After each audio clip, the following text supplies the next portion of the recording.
Let's jump in with our host, Dylan Watkins, as he introduces today's guest.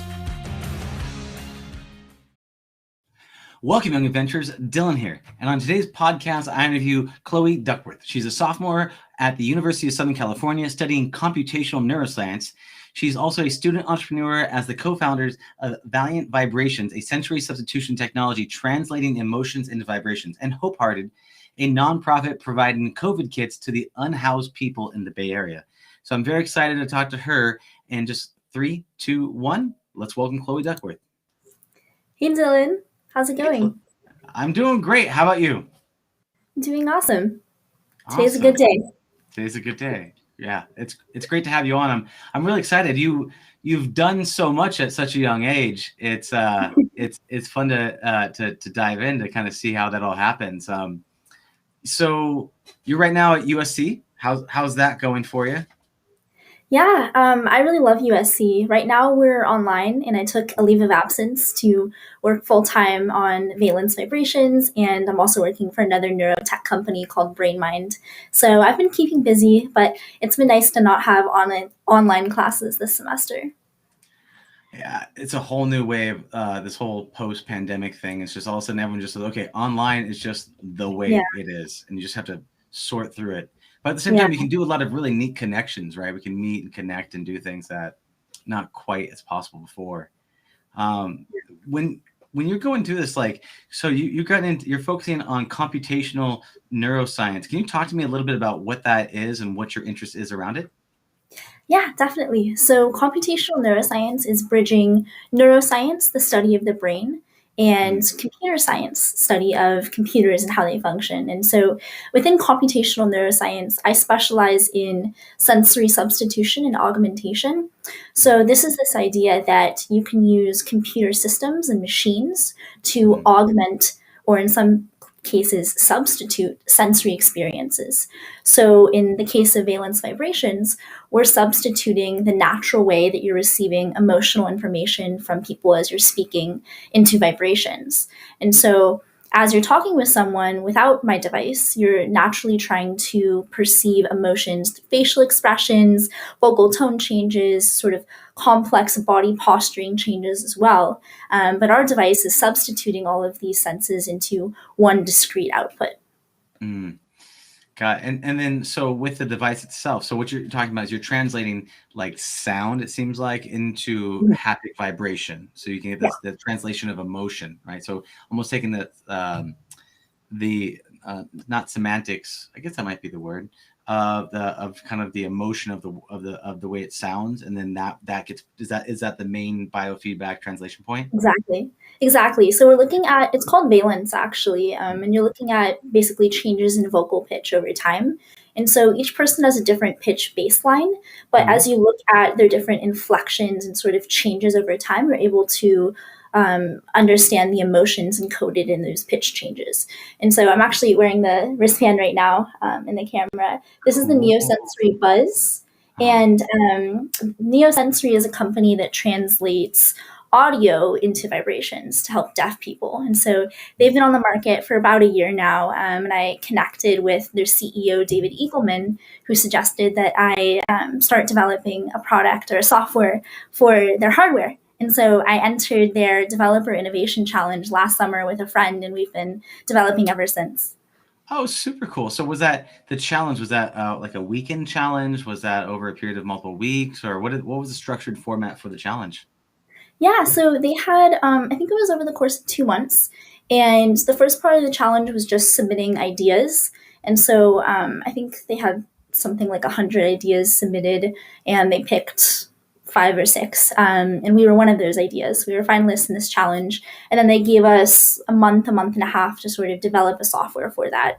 And so we spent that month creating a machine learning model that could detect emotions from audio data. And that was our first prototype that we've been building off of ever since. That's super cool. That's really nice. So when you're talking about building is it an algorithm that detects the type of emotion, the pitch of the emotion, and then kind of translate it? Is that what you're talking about? So this, exactly. Got it. Yeah, this is artificial intelligence. Is that, do you know, without getting too geeky, like the language that it's written in? The language, this is in Yeah, Python. Python. Yeah. Yeah. Okay. Cool. Awesome. Yeah, it's amazing what you can do now with like Python, artificial intelligence, and especially if you Mhm. find a very specific use case. Can you talk to me a little bit about any use cases or situationals where you feel it either adds to the sensory or replaces the sensory sensation? Like, was there specific times or stories that you can say that was this was a moment where there was um, an emotional exchange with that? Yeah, so our product is actually being developed for neurodivergent people. So this is autistic, ADHD, or another condition called alexithymia, which is where you're unable to discern your body states and emotions and those of other people. And so as we've been talking with different users and autistic and ADHD people, what we're hearing a lot is that their neurotypical family who isn't autistic isn't communicating in the language that they can often understand, especially when it's a very emotionally charged conversation. So imagine being in a fight with your mom, but you don't actually know that your mom is angry at you, because the way that she's communicating that she's angry with you is not by saying, I'm angry with you. It's by, having a stern tone, making sort of an angry looking face. And often the autistic child can't discern that their mother is angry, and so they miss a lot of context, and the person ends up getting more and more angry, which leads to a worse communication and interaction, and over time can damage relationships. And so that's what we're trying to help with this product, is that once people are armed with the information of how someone is feeling, they can actually respond appropriately. That's great. Well, it's an amazing external sensor to be able to kind of say, "Hey, are you aware of what's going on in this Mhm. moment?" I think would be helpful for lots of people, especially because Yeah. in the moment you have a tendency to lose yourself. So if there is a way to get your attention, that's great. Yeah. How did you? I mean, the whole process of getting into computational neuroscience, like what got you into the field, and Mhm. what are your real like? I know you talked a bit about your passions, but what got you into the passions, and where do you see that going? Yeah. So throughout high school, I was really interested in science. I took a couple of neuroscience classes, sometimes on the weekends, sometimes over the summer. I actually met David Eagleman, the CEO of Neosensory, at a summer program. He was giving a lecture on sensory substitution. And I was just amazed. I didn't have a lot of exposure to computational neuroscience or really what that meant. And he actually demoed, at that time, it was the vest that they were using. So it was a haptic vest that could convey sound information as vibrations. And I was like so enthralled with the prospect of being able to help people like create new senses. That was just unimaginable to me. And so ever since that talk, I actually started diving deeper into neuroscience and computational neuroscience specifically. I did some research in high school. I did like a meta-analysis of MDMA assisted psychotherapy to treat PTSD, and that was super interesting. So I had a couple of different experiences that really got me excited about the power of the mind to alleviate human suffering. I also have been very involved in community service throughout my life, and so having this ability to see how neuroscience can bridge with social impact to help the greater good has been really amazing to me, and that is really what inspired me to study that in school. And I think that going forward, I want to work in a lot of different facets within neurotechnology, but the Mhm. one overarching theme is that I want to be able to advance accessible neurotechnology to alleviate suffering and sort of unite people, because I think that technology often has this ability to either stratify people with making certain things accessible to only certain types of people, but it also has this ability to unite people, and I don't think enough people are in that space right now, so that's where I want to be. Love it. Yeah. The technology they say it's a race between utopia and disaster. And what you're saying is that a lot of times it divides us. Social media that makes us ironically more lonely, Yeah. while there's things that we can do like virtual reality. There's places where you can come together in a shared space and actually feel a more enriching sense of connection than you would in any other ways. So that's amazing. Besides the specific one with you with what you're working on, is there any other types of areas with computational neurosciences, where you see the brain, the mind melding together in one. And what about those excites you? Yeah, so I'm really excited about brain-computer interfaces. I'm working for a nonprofit right now called Brain Mind, which Mhm. is basically trying to accelerate high-impact neuroscience technology that doesn't meet the traditional criteria for VC funding. And Mhm. we've been talking with a lot of brain-computer interface companies that are basically building either invasive implants like Neuralink or non-invasive wearables like an EEG headset, for example. And that's been a really exciting sort of project for me. I'm writing a report right now on that. And I think it's in a really amazing space. And there's a lot that different BCI modalities can do for our future.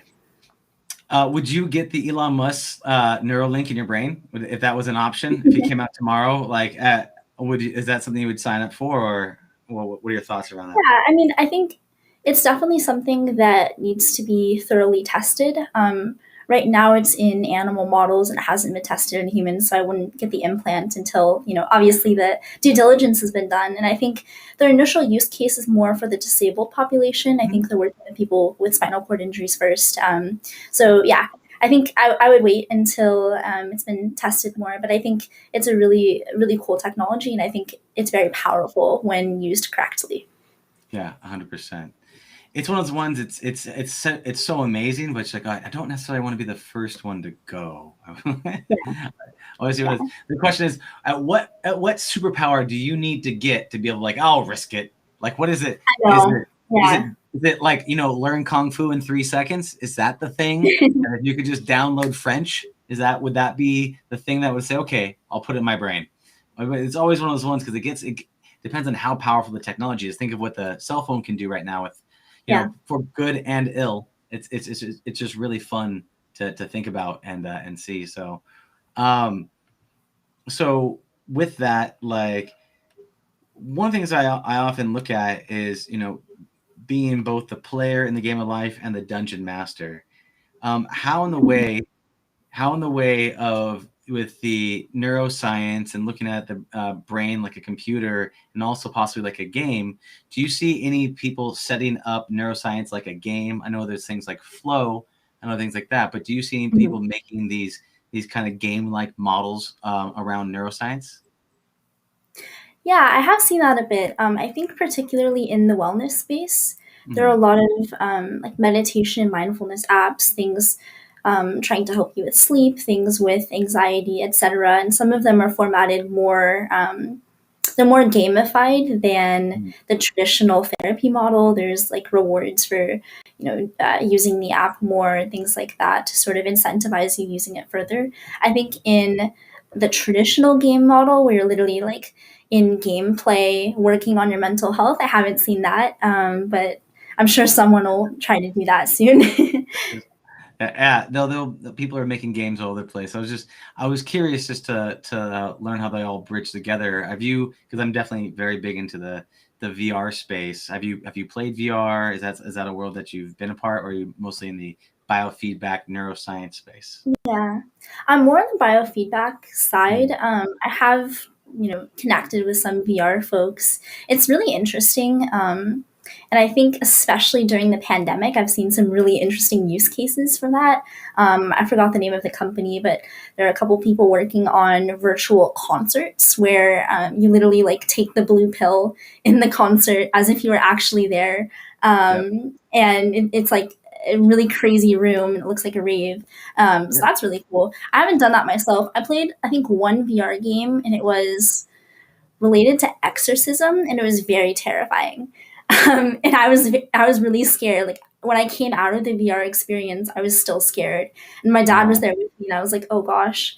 But sorry yeah, about I that. think it's really cool. A little traumatizing. Welcome to the world of Yeah, VR. You could be anything. How about an exorcism? I don't know why that was what I picked, but I love horror movies, so I thought it would be Yeah. very similar. But you Ooh, feel more yeah. like embodied with the game. So Getting scared in VR is one of the easiest things to do to people because yeah. it's just like you can't even put your hands over your face, so it's not fair per se. Mhm. You can also do a lot of really cool things with sound. Back in the day, I took the haptics vibration chest, and I took a transducer for a chair, and we made a virtual reality electric chair that shocks you in real life. So the vest simulated the heartbeat, and then the chair underneath vibrated when you got electrified. So, but again, it's fun. It's fun to do. Yeah. It's usually fun to watch your friends go through it. But Yeah. I'm sorry you went through that one. But looking at but just shifting gears, knowing that it's not necessarily as much you spend time in there. Can you lay to me out a path of like a computational neuroscience? Like, where does someone go with that? How do they apply it? Where do you see that progression on like a mastery path for neuroscientists? Is it like, I thought it was cool, I saw this amazing guy, speaking, and that inspired me on the path. But I'm just kind of saying, like, because I don't know too much about it, I'd love to learn. Like, what do you see that as a mastery path for that? Yeah. I mean, honestly, it sounds like such a niche field when you say computational neuroscience, but really it's an incredibly broad and powerful field. There's so many different things that you can do with it. So computational neuroscience is also just using computational methods to do neuroscience research. So running machine learning on brain tumors and trying to better detect brain tumors in different scans. That's computational neuroscience. Using statistical methods to analyze your data is also, to some extent, computational neuroscience. Also, computational neuroscience is creating a brain implant that you implant in a bunch of people to help them with neuroprosthetics, for example. So I think there are so many different really interesting applications that it's really hard to actually narrow down one. I think as a field, we're seeing sort of a shift where people are developing a lot of brain-computer interfaces for treating different conditions, for being able to get higher quality data to create better pipelines for diagnostics, but also having higher quality data to actually use in research purposes.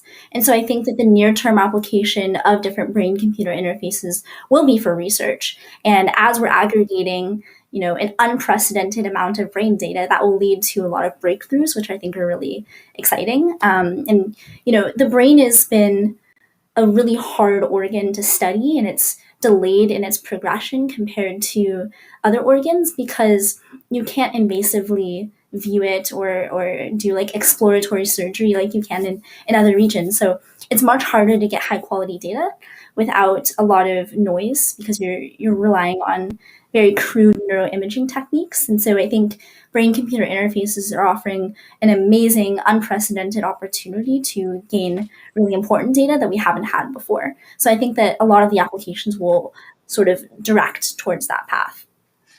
Got it. So then reflecting back, a lot of this is computational AI science to be able to study the brains and the functions of the brain. Mm-hmm.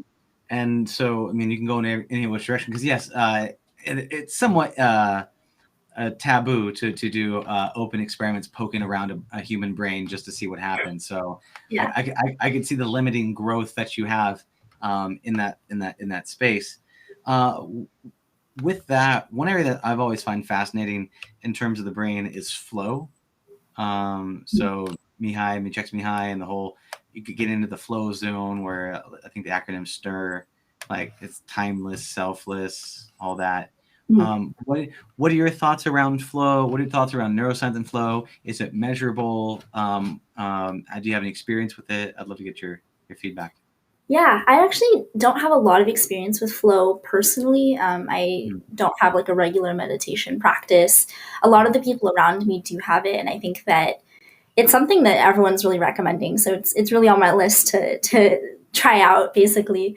There are starting to be more like research studies published around meditation and mindfulness. I think they're trying to elucidate exactly which brain states you can measure as flow, so to speak. I think it's pretty easy when you're looking at sleep patterns and things like that. But for everyday activity and measuring how mindful someone can be in a given moment, that's a bit tough right now. I think we will get there, and I think there are a lot of people working on that problem, but I haven't seen anything exactly measuring, okay, what is your level of flow right now? Sure. Yeah, I was curious. I know it's a hard thing. It's a hard thing to measure. It's very elusive in terms of like, oh, I'm in it. And when you think you're in it, you drop right out of it. So Yeah. it's like being in a dream. but it's also super beneficial for all the things you can do. It's just this weird, like, it's like the game of being a human. You find an activity that's hard but not super hard, and you stay in that resistance period, and then you like shut down a piece of yourself and you get into the flow because you have to high risk, high reward thing. But you got to like surf that wave. And it's very, you know, it's like what makes funny, right? It's like what makes flow. It's not. It's very, you know, we got a gist of it, but we don't really fully understand it. So that's why I was curious about it. Yeah. What do you have in terms of with Valiance is and the company? Do you have an ultimate vision with it? Are you looking to blend it together with other technologies, or what do you see as the pathway for your company? Yeah. So right now we've started with the Neosensory Buzz as our only hardware that we're like supporting as a software. We're working to expand to other hardware devices so that more people can download an app and translate sound into, or like the emotions in sound into vibrations. Right now, we are currently about to begin testing on 20 neurodivergent people at the end of this month. And then we're planning a 100-person trial over the summer in conjunction with a USC lab. And then after those two studies, we're working to sort of iterate, add a couple new features, and then go to market next year, hopefully. Um, and I think that it's a really cool product because we're not only creating models that will help people in the near term understand those around them better, but we're also creating emotional models that can be used for many different applications. So imagine a Zoom plugin that would transcribe not only the semantic meaning of language, but also the emotional content of that conversation. And there are a couple of companies also working in this space that are working on things like that. But we're creating really high accuracy emotional models that can be used in so many different applications. So I'm really excited about that future.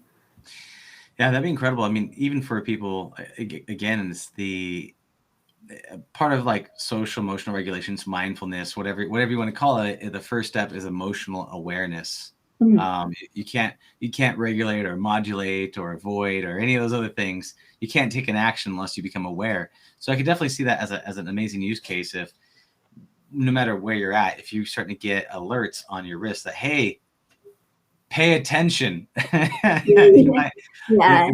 you might want to start asking some questions or something. I think it's great and super useful. Is there anything about the field that scares you? Is there anything about the field that you're like, oh no, like I love all of this, but there's like Terminator-esque vibe you get down Yeah. the line? Yeah, Um, what's that? so I think privacy is number one concern, consumer privacy. So, um, we're dealing with really sensitive data, and we have been cognizant of that from day one.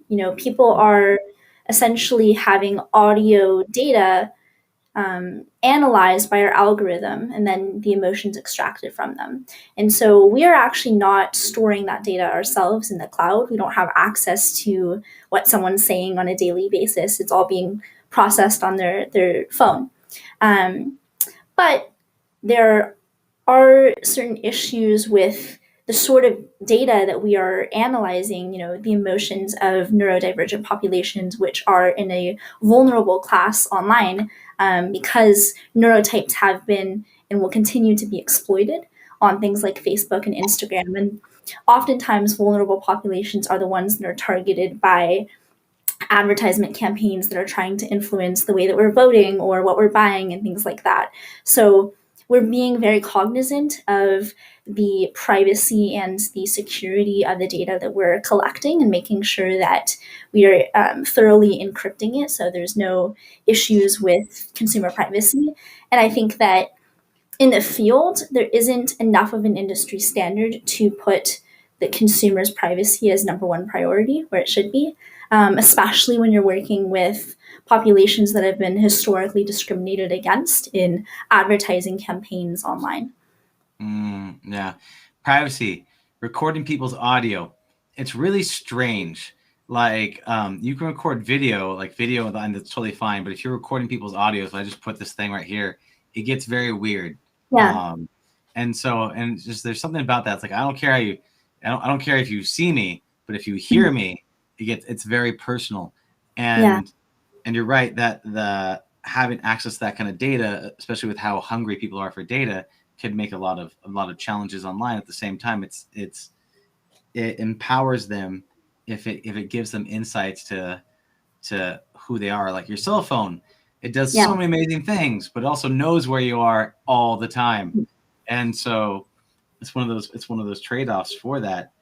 Do you have like is there like a code of ethics you have, or is there anything that you have in terms of like Google used to have do no evil or any of that stuff, but is there any way that you kind of insulated your company with a culture so that you don't go deep into the privacy end? Yeah, so there's this concept of surveillance versus surveillance. So surveillance is an oppressive third party that's sort of stealing your data and using it for their purposes, like a government, for example, that's trying to track locational data or geolocations from all of its citizens. That's surveillance. Surveillance is a person opting in to having certain types of data collected so that it can improve their own experience with a particular product. And so that's what we're doing. The information that we're using will not be used to benefit some greater surveillance system, but it will only be used to benefit the end user, not an advertiser, not a government, anything like that. And so I think that's of number one importance to us. And that's the framework that we've been using. Good. It's awesome that you're tackling it head on. It's beautiful, and it's one of those hard questions that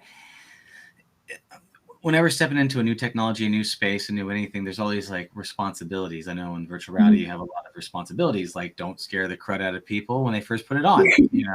Those are the type of things you have a responsibility as the caretaker to someone's experience to care after them. So that's beautiful that you're doing that. Is there any crossover with that and Hope Hearted, or is that something that you do just because you give back and that's it? Or is there any way that you see that this cutting edge technology is going to tie in with the Hope Hearted mission? So Hope Hearted is not a technology nonprofit in any sense of the word technology. I think that the missions are very similar though, in that we are providing a service or a product. In Hope Hearted's case, it's a kit. In Valence's case, it's a software that will make something more accessible to people that didn't traditionally have that or have that accessible. And so in Valence's case, the neurodivergent community is being forced to undertake a lot of really harmful behavioral interventions that are causing PTSD, but clinicians and parents are still, promoting these different behavioral interventions because it makes the parents' life easier to not have to deal with what they think are annoying behaviors. And so, in sort of the same vein, the unhoused community doesn't have access to COVID supplies that they need to keep themselves safe from this pandemic. And I think, I had started to recognize this years before the pandemic actually happened. I started a hospital volunteer program at a struggling hospital nearby where I live. And I noticed that the unhoused patients really didn't have the support that they needed. They were often having to leave the hospital in their gowns because their clothes were so dirty, it was actually a health hazard. And they often didn't have the female sanitary supply products to support being a menstruating woman. And so we created a clothes closet, a period project to try to help support our unhoused patients in that community. And often they would come in again and again and again because it's really hard to recover from an illness like walking pneumonia, for example, when you don't have a home to go home to. And so sort of to the same vein, we're providing something that hasn't been made accessible in this way to that community before. And I think it's really important in the assistive technology space, in the social impact, and nonprofit space to truly consider the pain points of the people you're trying to support from their perspective and not yours. And I call this decentering yourself. I think it's really important when you're speaking with someone and you're trying to help uplift them with your activism, with your nonprofit support, anything like that, that you need to consider their life experiences and not your biases about their life experiences. And I think this is where a lot of nonprofits go wrong because they can't step outside of their context to truly consider the life of someone else. Mm-hmm. It's really hard to remove your own implicit biases because Yeah. you're permanently wearing these glasses, and you're like, no, the world's red. You're like, no, you're wearing red glasses. You're like, no, the world's red. And so it's very hard. How would you suggest somebody be able to separate them and their own biases? What do you have any strategies, tactics, invites, or guidance on how, Yeah. and if people are doing that, how do they become aware and take action? Yeah. So I think a really great example to illustrate what I'm saying is oftentimes when you see an unhoused person on the street and you walk by them, I hear people say, I don't want to give them money because they're just going to buy alcohol or insert something else that you think they shouldn't be buying. And the reason that you think that is because with your life experiences, if you were suddenly placed on the street without a home, you think that you would want to spend your money on food or things that you deem as more important. But what you're failing to consider is that if you had started from day one when they were a baby and you were a baby in their shoes and not yours, then all of the life experiences that would have led up to that would put you in a very different situation. And so this is also a really silly thing to say because our society uses alcohol and drugs to cope with a lot of evils. I think there's a really high rate of alcoholism in doctors and lawyers and people with really professional jobs. So it's very judgmental to say something like that. But I think that what's important is when you're trying to truly consider the context of someone else, you start at the beginning. You don't just say, in this situation, I would act differently, but you consider what it would have been like if you started in their life at day one with in that case, maybe a horrible support system. Maybe that woman had to run away at 17 because she was being abused, and then she ended up being trafficked on the streets. And so now she has a substance abuse disorder because of those years of trauma being compiled onto each other. I think that people don't consider enough the impact of trauma on the way that you live your life. And if you haven't gone through trauma, it's really hard to understand how that can lead to substance abuse disorders, to other mental health disorders, and how that can adversely impact your life. And so I really recommend people to start at the beginning and truly consider what it would have been like if you had lived their entire life, not just that exact moment of their life. Mm. So then it's a lot of it's so when you look at the person, try to imagine and or talk to them about what was it like for their day one, all the way like their journey that led them up to that spot, and then you'll have more empathy, understanding, and just insights. And the more you understand them, the less you're going to just kind of assume and just kind of do the lazy version where you're like, I know you, I don't even just by looking at you, I know everything about you, right? So exactly. Yeah, that's great. That's really insightful. I'm noticing a lot of brain themes here. No. Looking at this, looking at that, I see how they kind of tie together, which is fascinating. Tying in to the third leg of the stool, or something I want to talk about is brain mind. So from what I see, it's an ecosystem of top scientists, entrepreneurs, therapists. I can't say the words. Impact investors, venture capitalists, and neuroscientists. So. Can you talk to me a little bit about brain mind and how does that relate to your own ecosystem? Yeah. So I started interning with Brain Minds, I think at the sort of beginning of the pandemic last year. And it's been around for a couple of years now. It's a nonprofit that was started by Michael McCullough, who was the founder of QuestBridge and a lot of other for-profit and nonprofit companies, and Calvin Nguyen and Diana Seville. And they've become sort of my mentors throughout this process, and I really respect them.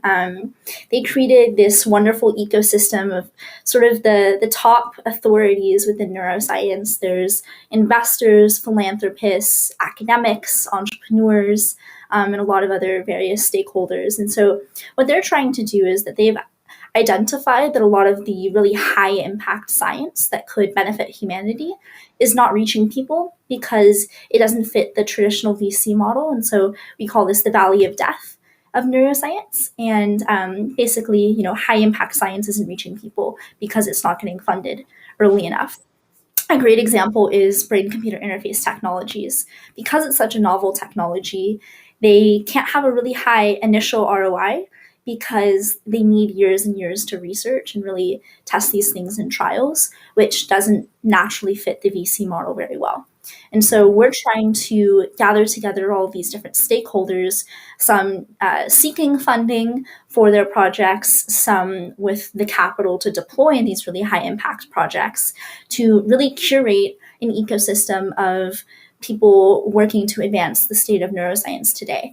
And it's been really exciting to get to meet a lot of these people, hear what they're working on, hear how, infusions of capital could really help their project or their company in many cases succeed.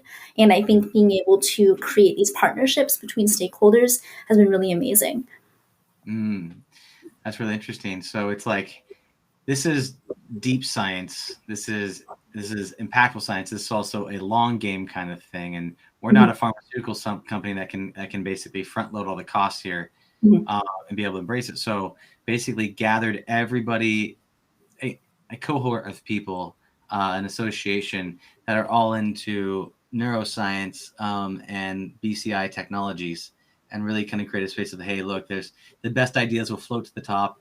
The people that are part of the funding circle will see those best ideas, and then we'll be able to kind of all collectively put eyeballs and support each of the top champions through these very long journey of neuroscience, which is actually going from where it's kind of like the right now 1990s of websites going, yeah, but websites are really, really valuable. Just give them a couple of years and you're funding that. And so this allows them to show the science and to fund the science and to really kind of be able to give it enough nurture it enough to be able to kind of grow it. That's great. What inside there do you see yourself advancing? Because right now you're writing articles inside there and contributing. What do you see your pathway? Is it top scientist? Is it before you're starting VC back, going through that? What does your path look like going through this brain mind community? Yeah, I mean, I hope to, stay involved within the brain mind ecosystem. Right now, I'm managing the team of interns within Brain Mind, and I'll continue to do that until the end of this summer.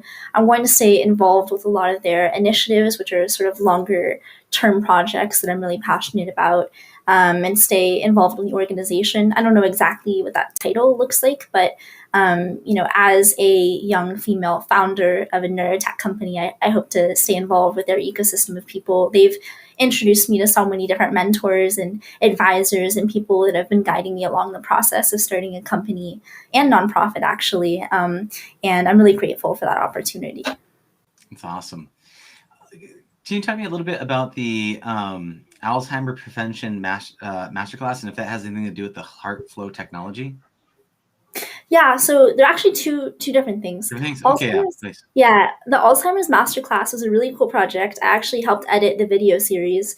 We worked with a doctor named Dr. Richard Isaacson, and he essentially helped us create a class about how to prevent developing Alzheimer's and other dementias by doing certain brain healthy activities, following a certain diet, etc.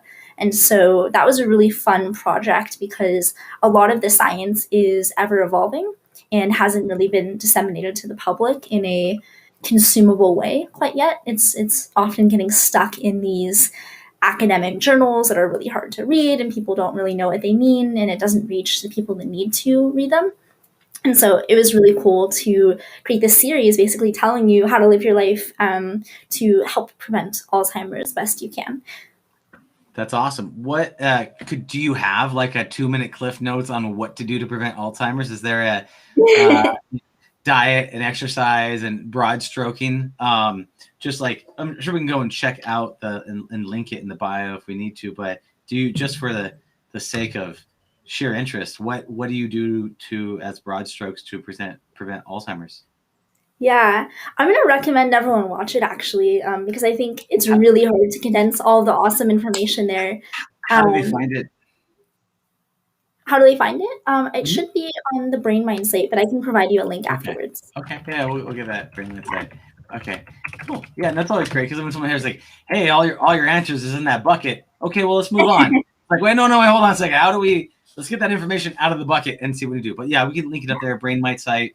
And then we'll find it later. But okay, great. I was just curious as well.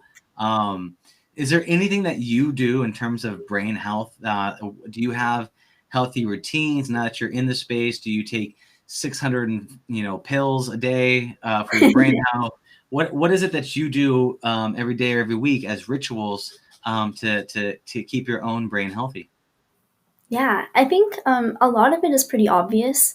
The most interesting thing that I learned from that video series was actually about high intensity interval training and how that's the most brain healthy way to exercise. And so I started implementing that into my daily routine, and it's pretty easy to implement actually. It's not a super intense workout for a really long time. It's basically training in like 20-minute intervals of really high intensity exercise.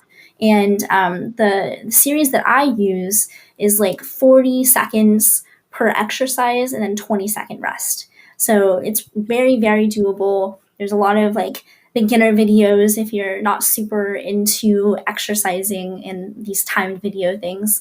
But I think that's been a really great addition to my life. That's awesome. Yeah, so much about use it or lose it with humans, like with your brain and everything. You got to struggle.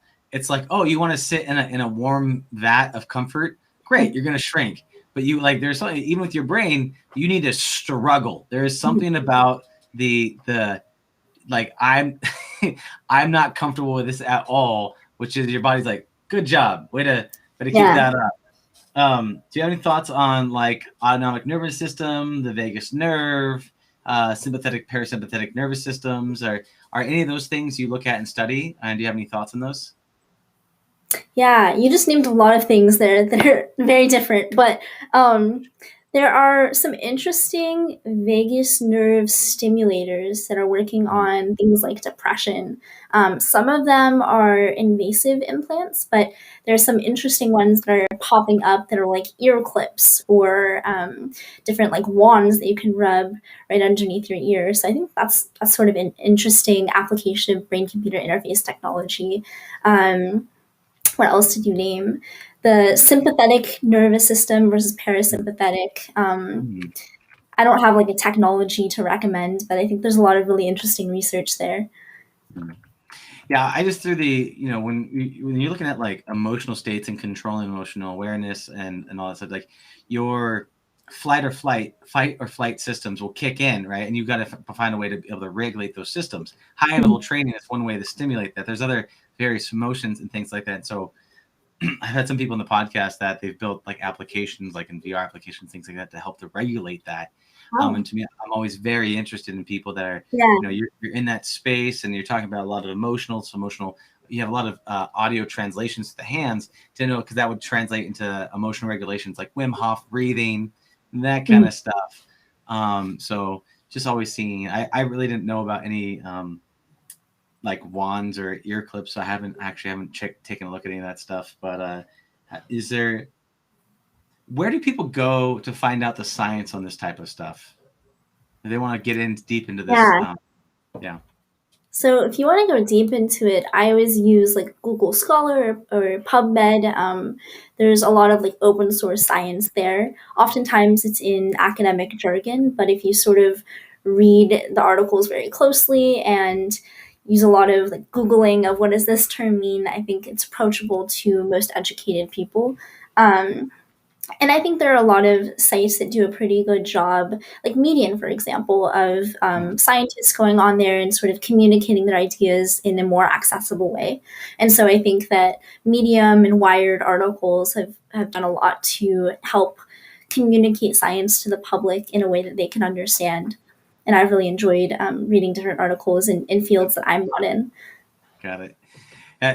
Part of me is like, I'm very interested in stuff, but I also wish somebody would read it to me or show me big pictures. So that's preferably if I'm like, is it in an audiobook format? Can I get it? Can you show me some stick figures and explain this complex thing?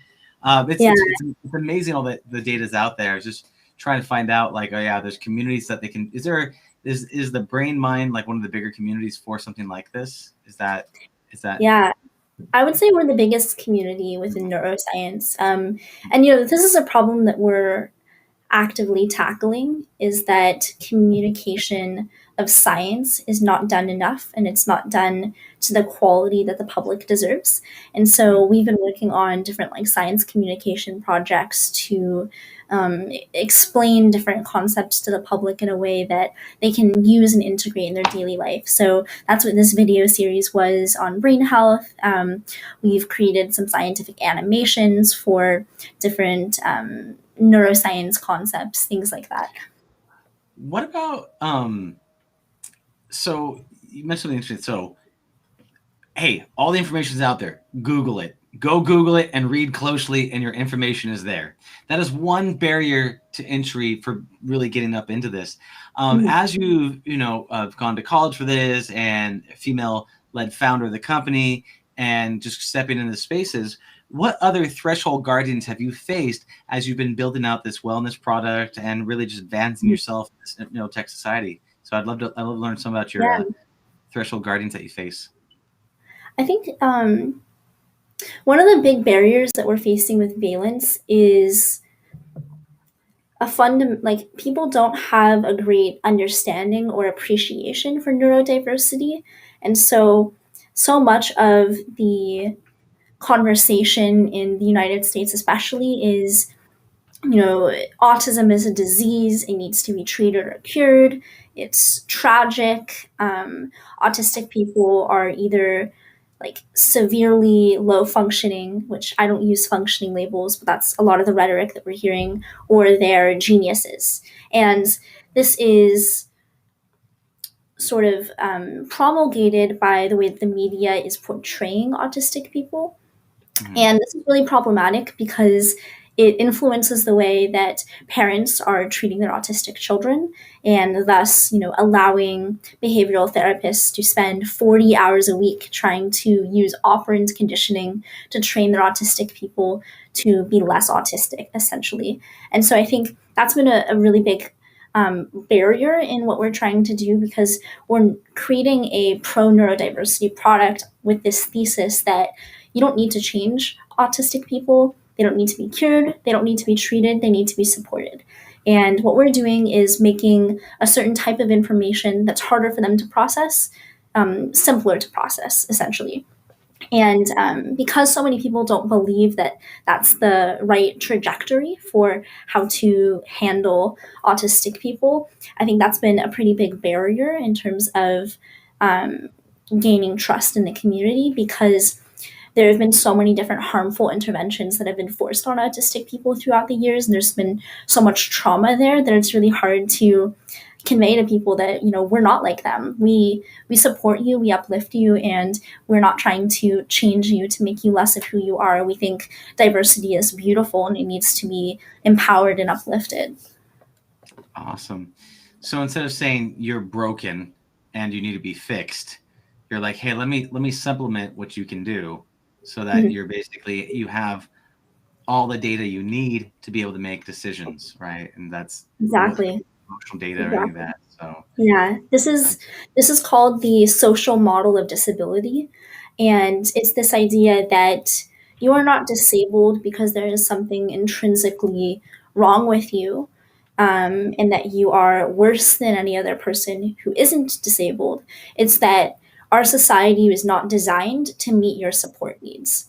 And so for autistic people, this often means that there are a lot of like bright flashing lights in different rooms that can be triggering. And there are a lot of other sensory triggers that other people don't accommodate for, because they're not designing buildings and sort of larger structures to accommodate variations in neurotype. But that's not the autistic person's fault. That's the people around them's fault. So how do you balance out the environmentals to be able to kind of support them? I know, for example, like, light wise, you have these glasses here that mitigate lights, because we're not meant to have all these, blue hues during the evening times and things like that. So besides the technology that you're talking about, the translational technology, do you see other types of enabling technologies that help supplement instead of try to repair? Yeah. Yeah. So a big one is sensory toys, and I know a lot of parents have designed like sensory rooms. Schools also have these if they're tailoring to autistic children, where it can enable people who are like sensory seeking and sensory overloaded. So people that experience sensation too intensely in a given moment, or people that are seeking sensation themselves, they can separate them in different types of sensory rooms. So for a sensory seeker, this room could have a lot of really cool textures that they can play in. It could have a sand pit, for example, or different, they're called stim toys, and they enable you to like, it's like a fidget spinner or chewable jewelry, things like that. And then for people who are overloaded, it's more of a quiet, calm environment that enables them to just center themselves and not have to deal with really loud sounds of like a screaming child or really bright lights in a traditional classroom. Got it. Yeah. So you can kind of like turn up or down the volume on that sensory environmentals and be able to say more or less stimuli so that you can kind of find that right balance versus like, Exactly. I'm overwhelmed or I'm understimulated. That's super cool. Do you have any advice for people that want to get into this field? Like if there was a younger high school version of yourself that wants to get up and into this whole space, and then what advice would you give to her coming up to really make the most of her time? I mean, I think in any social impact space, especially in biotechnology, the most important thing that you need to do is listen to the people that you're trying to support. I could very easily go into this space and say, as a non autistic person, I know better than them, and this is exactly how I need to fix their problems. They need to be cured. I'm going to genetically modify them. I could say a lot of things like that. And, a person that was uneducated on that community might think that that's perfectly fine. There's science behind all of those things. But when you listen to the person and you actually understand and decenter yourself, as I've said, you have this whole new understanding of how you can impact someone's life, and you're not going to do a lot of the problematic things that other people are doing. Another great example of this, it's called volunteerism. So it's where people try to go to other countries to build a church or do some other like very temporary service project because they want to have the experience of saying they went to Africa. They want to take pictures with the African children and say, I really helped someone.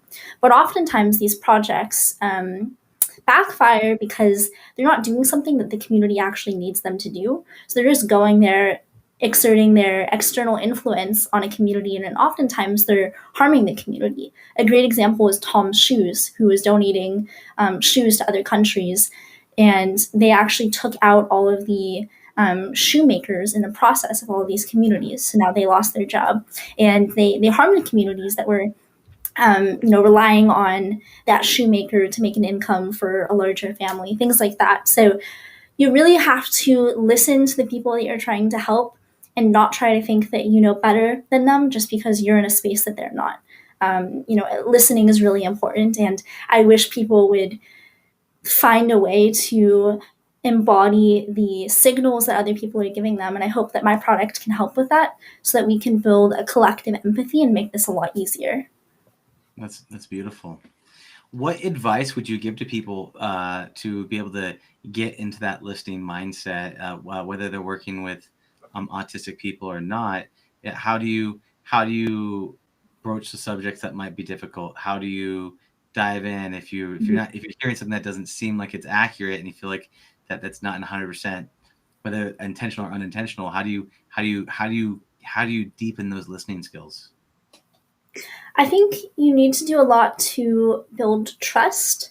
And the way that you do this is by showing your intentions. I think when Shannon, my co-founder, and I were going into a lot of interviews, we didn't know a lot when we first started out, and we learned, and that's how we improved and now have the perspectives that we have now. But we came in as very humble listeners, ready to absorb information rather than communicate information, and we did a lot more listening than speaking. And we asked, important questions to be able to extract the information that we wanted, but we didn't ask questions that we already knew the answers to, because in this case, you're actually not supposed to. You should be asking questions that you don't know the answers to learn something, rather than just validate your own preconceived notions of what their answers should be. And I think that this is super important to develop as, a young person. So I started doing service when I was probably about 5 years old. My parents brought me to a food bank and helped, or had me help the people supported by that food bank. And I think that building that gene or that reflex for empathy very early on can be very instrumental in shaping a career and impact, because you truly understand it from a young age. And I really recommend that people start as soon as they can, volunteering and doing community service. That's awesome. I just pictured a parent dropping off a kid at a soup kitchen, and it's like 5 years old. He's like, "You've got it, man the station." And it's a little baby with a chef's hat on. I know it's maybe not the best, not your initial intention, but the thought, you're right, is if you can make an impact on that kid's life where they feel the joy of contribution at a young age, you kind of inception that empathy seed inside them, so that it can grow into something that's very powerful. Which is great. And it sounds like that was one of your genesis, is you felt the feeling of contribution when you were younger, and you liked that addiction, so you just seeked it out more, and you went for it, and it's been growing with you, which is beautiful. Is there any last piece of advice you'd like to share or let people know about before you tell everyone how they can get a hold of you and what you do? Yeah, so I think my last piece of advice is, don't be too intimidated as a young person to do that thing, whatever that thing is for you. So if it's a service project, if it's starting a company or a nonprofit or anything like that, I think I was very intimidated going into this, thinking that I was too young and I wasn't an expert, and why am I in this space? There are so many other people here. But what I realized is that most people entering a new space also don't know what they're doing. And as a child, you think that all the adults around you have everything figured out and they know exactly what they're doing and they know exactly how to make a company. But what I learned is that's simply not true. And everyone is just sort of figuring out as they go along, and they don't all have everything together the way that they seem to have it together. And so don't let that hold you back from doing what makes you happy and what you're passionate about and how you can make your impact on the world. That's beautiful. Yeah. Don't let those fearful limiting beliefs and identities stop you. Be like, I can't because of this, because everybody's faking it to some degree. Yeah.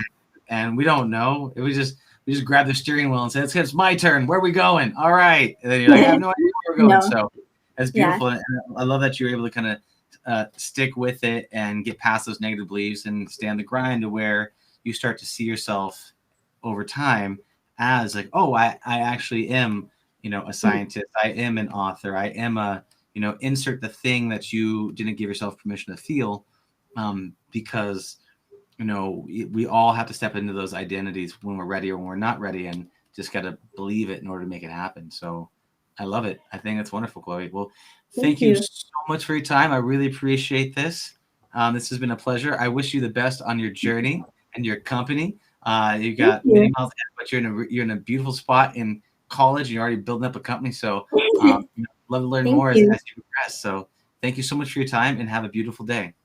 Thank you. You too. All right, take care now. All right. Bye.